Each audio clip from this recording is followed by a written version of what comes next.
Glass is all around us, in our homes and schools, in our places of work and our places of recreation. But glass is also one of the deadliest threats that birds face in the United States, which is why some organizations are searching for better ways to coexist.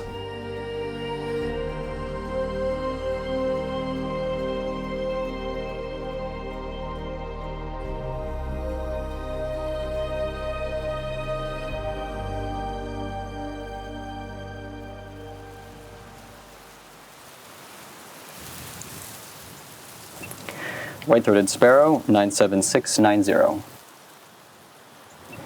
White-throated sparrow, 97688. Song sparrow, 97685. Slate-colored junco, 97783. Field sparrow, 97781. White-throated sparrow, 96869. White-throated sparrow, 97689. Okay, a successful flight. Woo!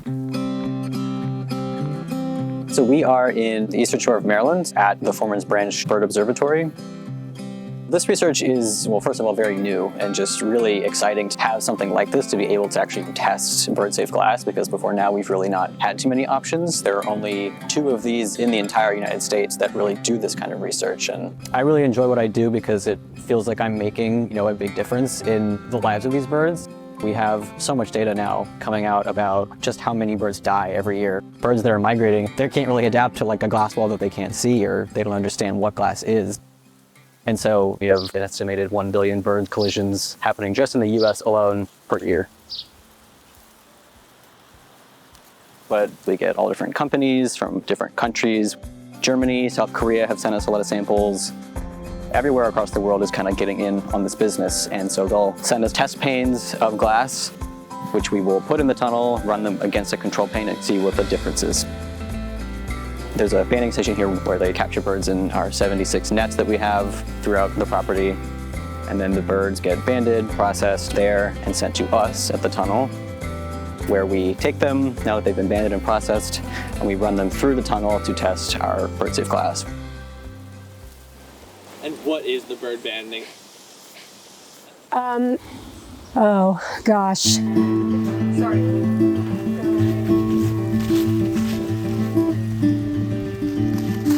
Bird banding at its most basic means putting a numbered metal band around a bird's leg, and it's a way to assign an individual a number so that you know which bird is which. It's like giving a human a social security number.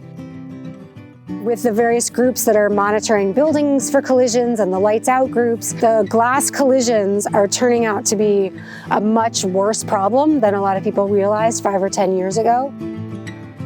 Sometimes people say, oh, I heard it hit a window and went out and it was dead. And you don't have to know what kind of bird it is or anything, as long as you have that number. And they'll tell you like where the bird was banded and what species it was and how long ago. And it'll email the bird banders where the bird was found. And if they have extra information like that, they can turn it in and we'll learn that data also. The glass testing that's being done here by the American Bird Conservancy is facilitated by them, organized. They design the experiment, they build the facility. We are the people that have the permits and the skill and the expertise to get the birds to be the test subjects. So I've handled, hundreds of thousands of birds and learned how to do it properly. Okay. This is how they get caught, right? They don't see the net, they hit it, they slide down, and they get caught in this extra netting. And usually they're only a little bit tangled, so with training and knowing how to hold them, you can just untangle their wings and get a little bit of the net off their head, and they come right out.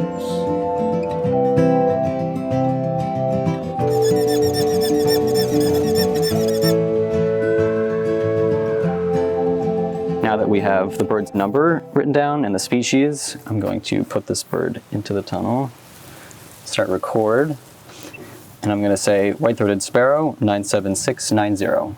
And I'm going to open my hand, and the bird is now sitting on it, looking around. For their safety, we have like a taut net so that birds, when they fly down, they kind of bounce harmlessly off of it and land on the floor. Let's see if we, oh, and it's just flown.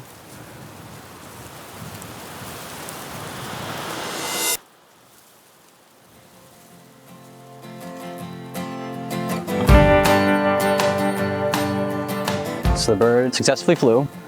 It's at the other end of the tunnel now. We have doors where we can let these birds out. There he is. And there he goes. So that was one tunnel flight. It's just kind of on its way again, just out in the world with a new bracelet. So we'll do that many more times today.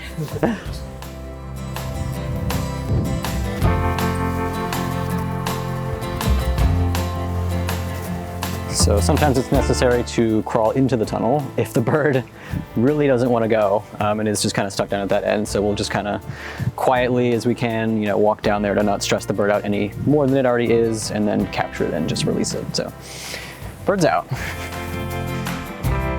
For each test pane, we run 80 total good flights. And when we get 80 flights for it and we've finished it completely, we'll run some numbers. And the threat factor is the final score each pane gets, and that will tell us, does this deter birds or does it not?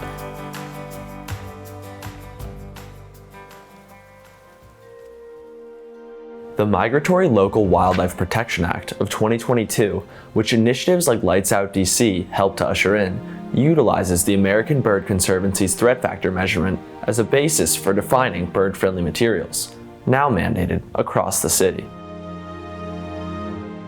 So I'm just one little ant in this huge colony of people contributing their little bits of data into the bigger picture. I like the idea of being part of a team of folks that are all sort of working towards this goal of greater understanding.